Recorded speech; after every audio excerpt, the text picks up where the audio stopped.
activism, um, bridging gaps in various communities, especially communities of color, or communities that are not as uplifted, that really should be working together.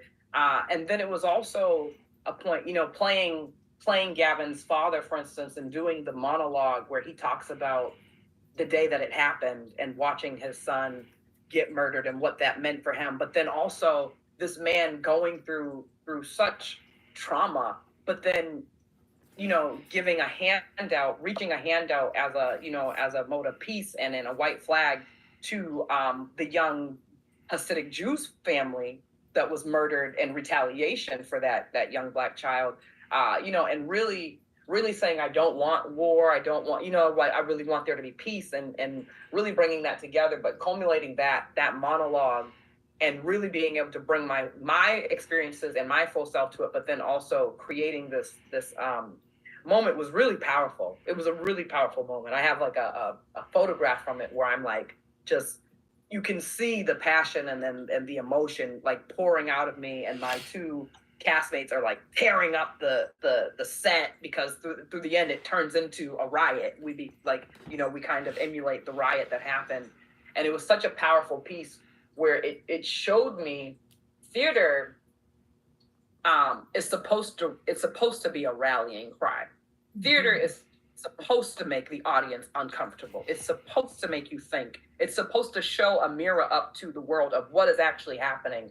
And for me, that was such a strong moment to do that piece, because it did all of those things, and you couldn't turn away. You had to watch what was happening, and you had to sit with that yourself. You know what I mean? And what that meant for you, and how you would react in that time. And so that was a really, really powerful piece. And then I feel like I had another one that also was like, this was another moment of me like, yeah, I'm doing the thing that I'm supposed to be doing, but I can't even remember what it was. But I will say, and in the Nosebleed, which is a Japanese play, Iogawa is the playwright, and it's really about their relationship with their father, who is traditional Japanese. And there's a ritual that happens in the play. I'm not going to tell you what it is, because y'all should definitely check it out. But there's a ritual in the play, and I think that ritual, them taking that piece of their culture and that ritual, and then seeing that was the other one, seeing the first stage reading of Dominique Morisseau's uh, Skeleton Crew, made me realize I want to take pieces of my culture, both Black and Indigenous, and I want to share those pieces with the world. Yeah, I really, like, I knew I wanted to do this moment. Uh, I say it was the first episode of Nessun Clubhouse that I was on. Uh, woke up from a nap, and like it was like, oof, this kid. Um, but I did amazing. I loved how it felt on set. I loved the way how things were structured, and it was like such a great experience. Everybody was so nice, and that's what got me hooked onto sports casting and reporting and doing all that stuff in front of the camera. It's amazing experience. And when I entered the building and started reading out the script, how it was with all this flexibility of a TV show, it was so good. Like, I would never change a thing. And this is the third year. Yes, this is my third year on the show, and like every year, something new, and it's always something great. Yes. We had a shoot yesterday too, at the Fenway Park. It was great. Yes. With Bentley, Yeah, 2004 World Series champion and former Red Sox pitcher Lenny DiNardo. Now he's a NESN analyst. I worked with him yesterday and an episode prior, and he is such a great guy to be around, and he's so nice, and it's always an honor working with him. And that's the thing with all these jobs you get, or like all the experiences you have, you make these connections and you build up off of that, and it gives you so much more access throughout life. and me and my son got to work with Adam McKay, Oscar-winning writer director for Don't Look Up, which is available on Netflix. I got my Japanese reporter role first, and then my son auditioned for a role with Mark Rylance, Sir Rylance, and then we got to work on the same Netflix movie together, and that was really, really special in the pandemic, right? Yeah, Mhm. we were sequestered for 8 days. Yes. So, Yeah. and then we got to work with A-list stars. He got to work with Zendaya's brother, Challengers. Recently, that came out in the theater. That was shot like 2 years ago when he was shorter than me. Now he's much taller than me, and it just like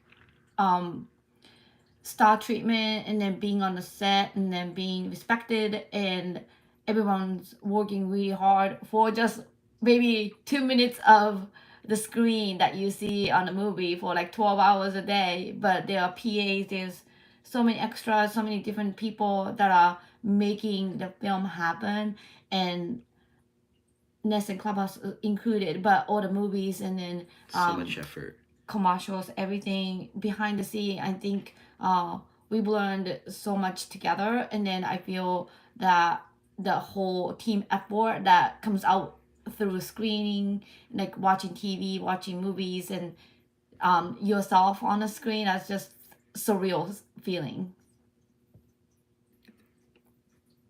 Yeah, those are all such beautiful moments as well. I know for me, like when I thought like this is something I really like want to do, like to be a part of, just like when I was laughing with some people over like stuff that had happened on set and what we were making, and it kind of just felt like so connected. We could make inside jokes, and when I'd see myself, yeah, it's that surreal feeling of, oh my gosh, this actually happened. We worked extremely hard and put our all into it, and now there's something live that like we made, and it's just really kind of beautiful. So I kind of want to take a pivot since we're halfway through this conversation and kind of talk about the other idea of diversity in arts, because I know there's kind of been this conversation going along that when you look at, when you talk about the biggest stars or the biggest people, the highest paid people, it's often people who look the same or maybe from the same background.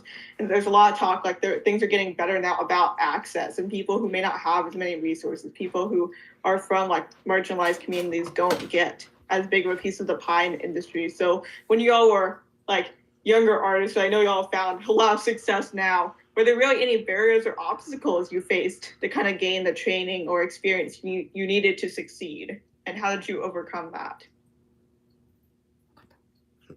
Oh yeah, definitely.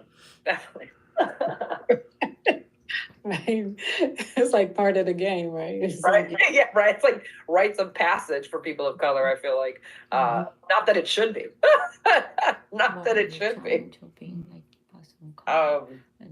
I know for me, so even in higher education, right? I feel like I was a little naive, right? Like I entered higher education. I was like, I'm going to grad school. Like this is gonna be great. Like I'm gonna, because in undergrad, I was like, I mean, there wasn't really a lot of plays there were definitely no plays that I can remember that were like by Black playwrights that were done by the university, like the theater department. Now there was a woman, Akiba Baka, who had her own theater company that would do stuff outside of it. We went to school together. But I thought, okay, I'm in higher ed now. Like this is higher education now. Like they'll definitely have stuff for me. And then like taking are we doing that again? We doing the same thing? Right. They don't have stuff for me? Like what? and then taking like, Western theater and learning about the origins of theater and being told like theater originated by the Greeks. Like, huh? Like as if there wasn't like Asian clown theater thousands of years prior, as if there wasn't mask, mask also in Asian culture, and mask theater in Egypt thousands of years, you know what I mean? I'm like, okay. And then even a lot of the plays that were done by playwrights and stuff were not really something that I, fit into. So honestly, for me, I started doing a lot of my own content. And even now I'm like, okay, you don't want to cast me in this role that I want to play a freaking action hero. And you know what? Maybe I'm not the right body type in Hollywood or whatever, or the look, or young enough, to play the action hero. but I'm gonna write it myself, and I'll write the role for myself, and I'm gonna go play this action hero. And maybe you might not like it, but maybe I throw it up on YouTube, and hey, you never know, because other people might relate to being a middle-aged woman who wants to be a superhero. Like, come on, that's right. Right? Like, I want to kick ass and take names. That's right. That's what you gotta do. That's what you gotta do. Yo, I don't want to cut you off if you're not done, because it's like, it's one of those things you think about, like, oh, what challenges, obstacles. At a point, you get to a point where you're like, I don't see them anymore. It's just that's just the way it is. It's understanding that, if the door is built a particular way and it doesn't want to open, then how do you create your own door? And I think it's a matter of there are lessons in futility if you keep knocking at the same door and you're not getting in, or if you get in, you just get a little bit, or you're not really, or you're willing to do things you're not wanting to do in order to get access for a little bit, when there's an abundance of what not only you can bring to the table, but what you can create. It does require stamina. It does require, perseverance, and a faith in yourself, a faith in the creator that things are going to work out. But like Kylie, like, it's a matter of like, oh, I need to create this. Okay, I can write it too. I will write it, and we'll produce it. We'll bring people in. And I think you're seeing so much more of that now. I think that if anything, the access of technology has not only brought an access of ability, or I say access of being able to get in the doors, and access of creating the door yourself. So those barriers of, those barriers are just lowered. Your ability to, get your friends and get a DSLR camera and throw something together. Shoot, using iPhones too. Right, or iPhone, exactly. iPhones. Get your people together and create your own content. That is something that I think when I first started, it wasn't as commonplace as it is now. But I think as an artist, especially as an artist of color, I think you put yourself at the disadvantage if you think everything is going to be created for you. And I just recently saw a really great quote about just kind of like multi-talented people. Like, sometimes those who think linearly, don't necessarily understand when you have a multi-talented person who can think in direction, who can think as a writer, who can think as a performer. Those are the best people to have in your corner, because they can kind of see at what different points there's abilities to create content and create things. So yeah, whatever obstacle, I turned it into a launch pad. You turn it into a launch pad. Like, oh, okay, let's break this down and turn it into something I can, push me further. Yeah. Yeah, well, I think I was born in around the right time where DEI was more appreciated and like more seen. Just growing up in this day and age, so I haven't experienced much of it besides, like, say in school. Really, mental health is like obviously a large part of this industry. Like, you have to keep it up to like memorize things and just keep going. um Sometimes it can wear down on you through like the racial bullying and such, but that's why you stay strong. And honestly, I just still kept going, and that's how I'm still in the industry and still working hard. Well, I'm Asian female producer and actress, and I belong in Women in Film Video New England, where I did Boston 48-hour film project, and then they gave me the grand prize, and they definitely empowered me, educated me a lot how to advocate myself when I get discredited, for instance, because they think they can. So. And as a journalist, I really work with great people who don't see me as an Asian woman who never spoke English growing up, but they see me as somebody who is really great with journalism and photography and then report building. And I'm very grateful, but absolutely, I definitely experienced of discrimination, especially during the pandemic too. But maybe just more so, I would say, um, like my son said, the mental health wise, however, millions of people would say, "Hey, you're beautiful," or "You are ugly," or "Chin chin, ding dong," whatever I was called. That I don't really um it's it's kind of interesting that you don't control what people say, but you control what you say to yourself, so you become more abusive to yourself than anything else. So I think the challenge is people have different opinions and they are entitled to think what they think about me or my son, but it's up to you to take it personally or not take it and dramatize it or forget about it. So I feel that it's more of you choosing and investing the time with people that are not really people that kind of based on your ability, that hey Jerry, you are Asian woman, you cannot do it, and then I don't want to work with those people. So you filter people that see you as a human being in the potential, and that is definitely your choice. And then I think it's definitely changing, but we do have to advocate for ourselves.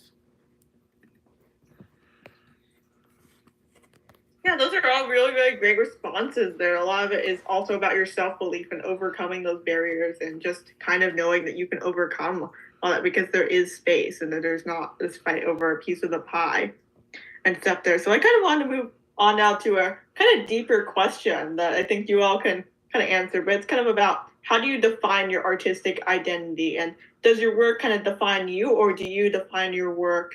And does your work really impact how other people see you, particularly if it's about a certain topic?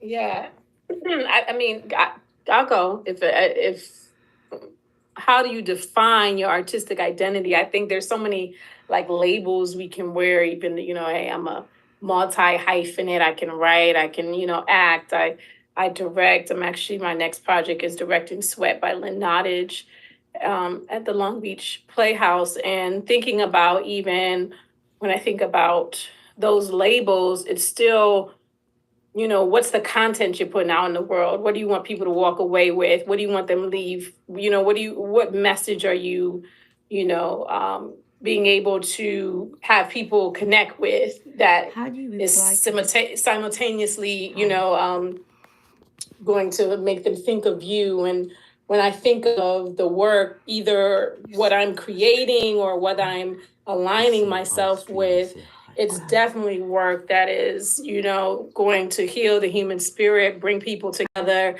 have us be able to be reflective of why we do what we do. So whether that's in messaging and what I write, whether it's, in projects that I pick up, it has to, for me, be a very strong theme. And I think that when I think about my artistic identity, my company, Urban Artivists Academy, is, I think, basically significant of that. I'm a artist, but I'm also an activist. I use my platform in whatever capacity that I have it, to bring awareness to issues that are important to me and to the community in which I live in.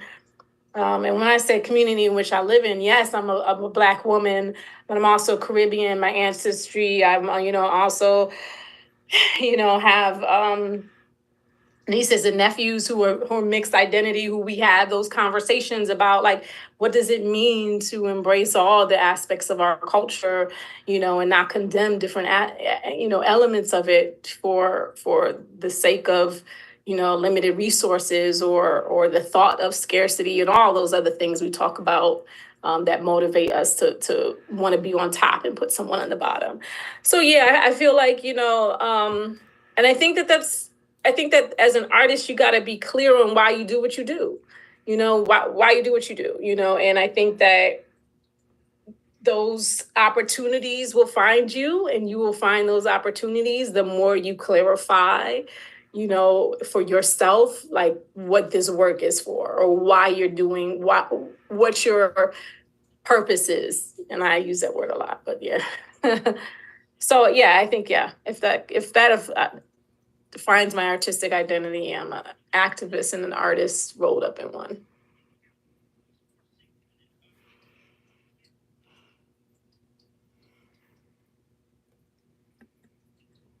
I can echo that about advocacy. So I have a book. It's called A Gift from Adversity, and then it's on the Amazon. And then it's about my childhood challenges that I faced in Japan.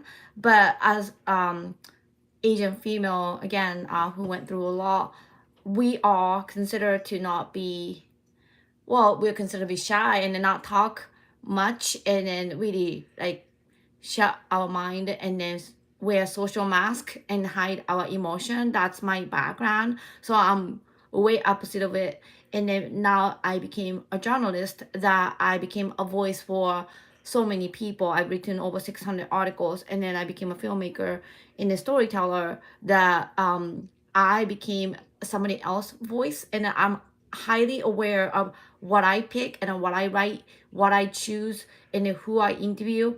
So I feel like the platform that I'm given for either social media or my newspaper work, podcast, or book, that I'm very intentional for change in DEI and in diversity inclusion. But not only that, gender gap issues, a lot of social issues, abuse, domestic violence, and then heavy hitter issues, that I am not afraid to shed a light as a journalist and as a podcaster. But I'm very, very much aware of where I came from, where I was not given a voice.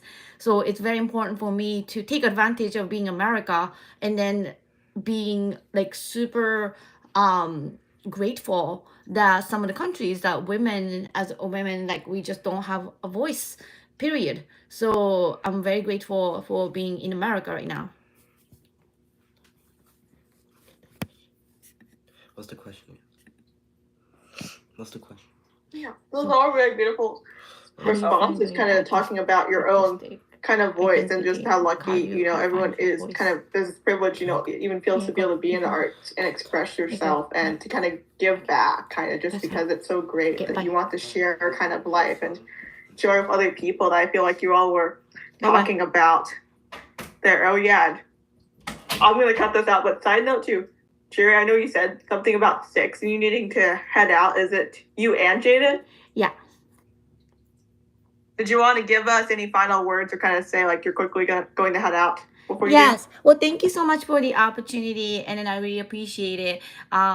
So it's a lot of work, but at the same time, it's very rewarding to be the person who's not afraid to advocate for others.